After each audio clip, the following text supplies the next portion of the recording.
ఓం మహాగణాధిపతయే నమః. ఓం గురుభ్యో నమః. ఓం శ్రీమాత్రే నమః. పరమేశ్వర స్వరూపమైనటువంటి జ్యోతిష, వాస్తు మరియు ఇతర అనేకమైనటువంటి శాస్త్రములను మనకు అందించినటువంటి మహర్షులకి నమస్కారం. హయగ్రీవ హయగ్రీవ హయగ్రీవేతి యోపదేత్తస్స నిస్సరతే వాణి జహ్నుకన్యా ప్రవాహవత్. అరుణాం కరుణాతరంగితాక్షీం ధృతపాశాంకుశ పుష్పబాణచాపాం అనిమాదిభిరావృతాం మయూకై అహమిత్యేవ విభావయే భవానీం. శ్రీమాత్రే నమః. ప్రేక్షకులందరికీ కూడా ఆ యొక్క లలితా అమ్మవారి యొక్క అనుగ్రహం పరిపూర్ణంగా కలగాలని మనస్ఫూర్తిగా కోరుకుంటూ, ఇప్పుడు నేను చెప్పబోయేటువంటి టాపిక్ ఏదైతే ఉందో, చెప్తుంది నేనైనప్పటికీ కూడా చెప్పేస్తుంది సాక్షాత్ లలితా అమ్మవారిగా భావిస్తూ, ఈరోజు మనము ప్రతి లగ్నం వారు, లగ్నం తెలిసిన వారు లగ్నం నుంచి చూసుకోండి, లగ్నం తెలియనటువంటి వారు రాశి నుంచి చూసుకోండి. ప్రతి లగ్నం వారు ఎవరికి రుణపడి ఉంటారు, ఆ రుణపడి ఉన్నటువంటి వాటి మూలంగా వాళ్ళ లైఫ్స్లో ఎటువంటి సంఘటనలు జరుగుతుంటాయి, అటువంటివి ఆ రుణం తొందరగా తీర్చుకునేటువంటి యోగం ఎలా ఏర్పడుతుంది, ఎటువంటి విషయాలు మీరు చేయాలి, ఏవి చేయకూడదు, అదేవిధంగా దీనికి కొన్ని కండిషన్స్ చెప్తాను. అది ఆఖరిలో మీరు వీడియో ఆఖరి వరకు చూస్తే కనుక కండిషన్స్ కూడా వస్తాయి. సో ఇప్పుడు మనం ఒక్కొక్క లగ్నం నుంచి మనం మొదలు పెడదాం. మకర లగ్నము, మకర రాశి. ముఖ్యంగా లగ్నమే చూసుకోండి, కొంతమందికి సమయం తెలియదు అన్నప్పుడు మాత్రమే రాశి నుంచి చూసుకోండి. మకర లగ్నంలో జన్మించాము అంటే బంధు రుణం ఉంటుంది. అంటే ఏమిటి? బంధువర్గానికి ఏదో ఒకటి వాళ్ళు చేయాల్సి వస్తుంది, దానికోసం వాళ్ళు పర్పస్ పుడతారు. అదేంటండి బంధువులను మీరే అంటే కాదు, వాళ్ళు ఆల్రెడీ పాస్ట్ లైఫ్లో బంధువుల నుంచి ఏదో పొంది ఉంటారు, గుర్తుపెట్టుకోండి. అందుకని బంధువర్గంలో అన్నదమ్ములకు కావచ్చు, అక్క చెల్లెలకు కావచ్చు, చుట్టాలకు కావచ్చు, వాళ్ళకి కొంత రుణం పడి ఉంటారు. అదేవిధంగా మరొక రుణం ఉంటుంది. ఏమిటది వీళ్ళకంటే, వీళ్ళు ఏదైనా టీచింగ్ రిలేటెడ్ వాటిల్లోనో లేకపోతే ఒక నాలెడ్జ్ని షేర్ చేసేటువంటి రుణం ఉంటుంది. అంటే వీళ్ళు నాలెడ్జ్ని పాస్ట్ లైఫ్లో కొంత నాలెడ్జ్ పొందడమో లేకపోతే స్పెసిఫిక్గా నాలెడ్జ్ షేర్ చేయడం కోసమో వీళ్ళు జన్మిస్తారు, గుర్తుపెట్టుకోండి. నాలెడ్జ్ షేరింగ్ రుణ అంటారు. సో ఆ రకంగా ఏంటంటే బంధువర్గం మూలంగా కొంత నాలెడ్జ్ షేర్, అంటే బంధువర్గానికి కొంత సేవ చేయడము, వాళ్ళకి ఏదైనా సరే పెట్టడము, అండ్ నాలెడ్జ్ రూపంలో వీళ్ళు ఇంకొకరికి సేవ చేయడం అనేటువంటిది ఉంటుంది. అదేవిధంగా వీరు పొరపాటును కూడా అప్పులకు సంబంధించిన విషయంలో తొందరపడి చేయకూడదు. అప్పు చేశారా, అప్పు సంబంధించిన రుణం కూడా ఎక్కువ ఉంటుంది. ఎందుకంటే 6వ స్థానాధిపతి బుధుడు అవుతాడు, గుర్తుపెట్టుకోండి. ఆ బుధుడు 6వ స్థానాధిపతి అయినందుకు ఈ రుణ సంబంధించింది కనెక్ట్ అవ్వడం స్టార్ట్ అవుతూ ఉంటుంది. కాబట్టి ఏంటంటే ఈ బుధుడికి సంబంధించినటువంటిది అంటే ఏమిటి? విష్ణు సహస్రనామాలు ఎక్కువగా చేసుకునే, లేదంటే ఎక్కువగా మాకు రుణాలు ఉన్నాయండి, బుధుడు బాగా పాడైపోయాడు అన్నప్పుడు లలితా సహస్రనామాల్లో ఓం అపర్ణాయై నమః అనేటువంటి నామస్మరణ మీరు ఎంత చేస్తే అంత రుణం విముక్తి జరుగుతుంది. ముఖ్యంగా ఏ రుణము? ఈ అప్పు తీసుకునేటువంటి రుణం విముక్తి అనేటువంటి జరుగుతూ ఉంటుంది. అదేవిధంగా అందులో ముఖ్యంగా శ్రీమాత్రే నమః అనేటువంటి నామం కానీ, లలితా సహస్రనామాలు కానీ, అపర్ణాయ నమః అనేటువంటి నామము అమ్మవారికి సంబంధించిన నామే కాబట్టి అది చక్కగా పనిచేస్తుందో ఎటువంటి సందేహం లేదు. అదేవిధంగా మరొక విషయం ఏంటంటే, ఇక్కడ చూసుకున్నట్లయితే ఈ కోర్ట్ కేసు సంబంధించినటువంటిది ఏదైనా సరే సంతకం పెట్టడం ద్వారా, లేనట్లయితే మిస్కమ్యూనికేషన్స్ అవ్వడం వల్ల, సరైన కమ్యూనికేట్ సరిగ్గా చేయకపోవడం వల్ల కోర్టు వ్యవహారాల మూలంగా కూడా కొంతవరకు రుణం అనేటువంటిది జరుగుతూ ఉంటుంది.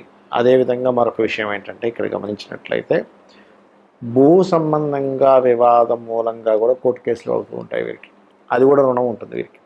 కాబట్టి ఈ యొక్క విషయాలు క్లియర్ అవ్వాలి అంటే సింపుల్గా ఏం లేదు, శివాలయానికి వెళ్ళి అక్కడ విష్ణు సహస్రనామాలు వినడం కానీ చదవడం కానీ చేయండి. మరియు అపర్ణాయ నమః అనేటువంటి మంత్ర సాధన చేయండి. గోవుకి వీలైనట్లయితే గోవుకి చక్కగా గోంగూర తినిపించండి. రిలేషన్స్తో ఎక్కువ రుణపడి ఈ జన్మలు ఎత్తుతూ ఉంటారు వీళ్ళు. రిలేషన్స్తో ఎక్కువగా వీళ్ళు కనెక్టివిటీస్లో ఉంటూ ఉంటారు. రిలేషన్కి ఎవరికైనా సరే వీళ్ళు ఖచ్చితంగా వాళ్ళకి తీర్చవలసిన రుణం ఉంటుంది, దానికోసం మీరు జన్మిస్తారు. ఇది గుర్తుపెట్టుకోండి. మీ లైఫ్ని కనుక తీసుకున్నట్లయితే అటువంటివి ఎక్కువగా జరుగుతుంటాయి మీ లైఫ్లో. ఇక మరొక విషయం ఏంటంటే, ఇక్కడ గమనించుకున్నట్లయితే తెల్లటి వస్త్రాలు ఎక్కువగా ధరించడం వల్ల కూడా మీ యొక్క రుణం అనేటువంటిది తగ్గుతుంది. ఈ రుణం అనేటువంటిది మనం ఇప్పటిదాకా మనం మాట్లాడుకున్నాం కదా, దీనికి మరి పరిహారాలు ఏ లగ్నం వారికైనా సరే గుర్తుపెట్టుకోండి. పరిహారం అనేటువంటిది ఏదైతే ఉందో అది మీరు పాయింట్ నెంబర్ 1 రెగ్యులర్గా చేసుకోవాలి. ఏదో ఒకసారి చేశానండి, ఒకసారి చేశాను నాకు తీరిపోదా అంటే తీరదు అది రుణం. ఎందుకంటే మీకు పూర్వజన్మల్లో చేసినటువంటి కర్మ మూలంగానే మీ చుట్టూనే బంధువర్గం రూపంలోని, ఫ్రెండ్స్ రూపంలోని, శిష్యుల రూపంలోని, గురువుల రూపంలోని, భార్య, భర్త, పిల్లలు, ఇంటి పక్కింటి వాళ్ళ రూపంలోని, ఎదురింటి వాళ్ళ రూపంలోని, మీ బాస్ రూపంలోని, మీ యొక్క కొలిక్ రూపంలోనే వస్తూ ఉంటుంది ఆ కర్మ అనేటువంటిది.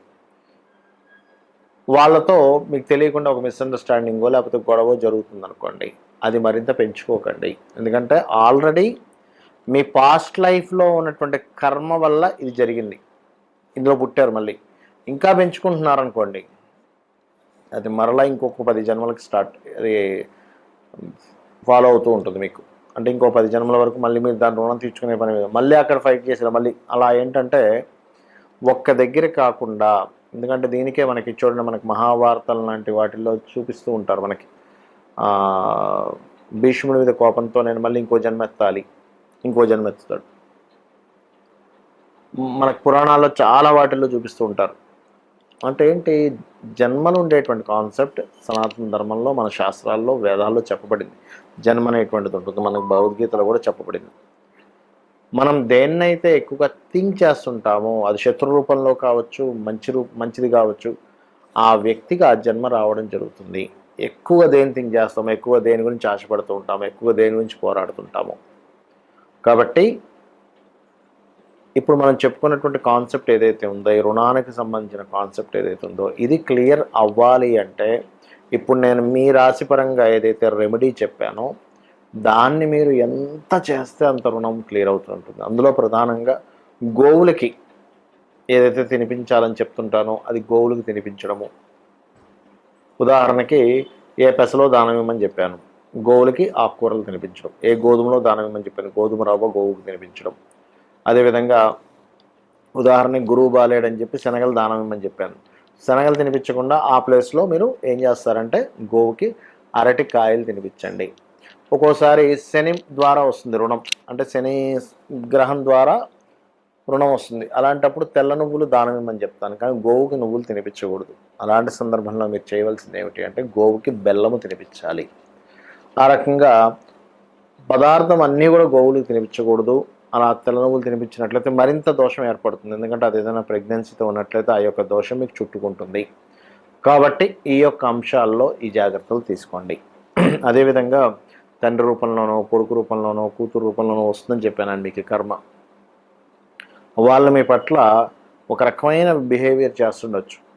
ఇప్పుడు మీరు అర్థం చేసుకోవాల్సింది ఒకటే, ఓకే ఇది పాస్ట్ లైఫ్లో నేను చేసినటువంటి కర్మ, అంటే మీ ప్రమేయం ఏమీ లేకపోయినా కూడా వాళ్ళు మిమ్మల్ని వెతుక్కుంటూ వచ్చి ఇబ్బంది పెడుతున్నారు అంటే సంథింగ్ పాస్ట్ లైఫ్ కర్మ ఉంది అక్కడ. అదేవిధంగా దాన్ని తగ్గించుకునేటువంటి మార్గం మాత్రం 3 మార్గాలు చెప్పారు జ్యోతిష్ శాస్త్రంలో. ఒకటి సూర్యభగవానుడి యొక్క ఆరాధన, లేదా మీ పంచమాధిపతిని ఆరాధించడము, లేదు రెండవది లలితా సహస్రనామాలు లేదా విష్ణు సహస్రనామాలు, ముఖ్యంగా లలితా అమ్మవారి యొక్క ఆరాధన నిత్యము చేయడం ద్వారా రుణం క్లియర్ అవుతుంది. అది కూడా మెడిటేషన్లో మీరు శ్వాస మీద ధ్యాస పెట్టి ఒక నామం, ఒక లలితా సహస్రనామాలు అవుతూ ఉన్నాయి. ఓం శ్రీమాత, శ్రీ మహారాజ్ని, శ్రీమత్ సింహాసనేశ్వరి అయినప్పుడు శ్వాస తీసుకుంటూ ఈ భాగంలోకి మీరు తీసుకుంటున్నట్టుగా భావిస్తూ ఉండాలి, మళ్ళీ కిందకి వెళ్తున్నట్టుగా భావిస్తూ ఉండాలి. అప్పుడు ఏమవుతుందంటే మీ కర్మలు తొలగుతాయి. షట్చక్రాలు ఎప్పుడైతే యాక్టివేషన్ అవుతాయి కర్మలు తొలగుతాయి.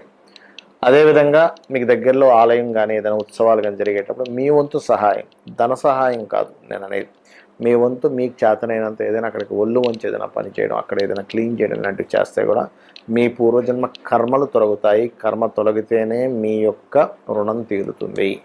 ఇది గుర్తుపెట్టుకోండి.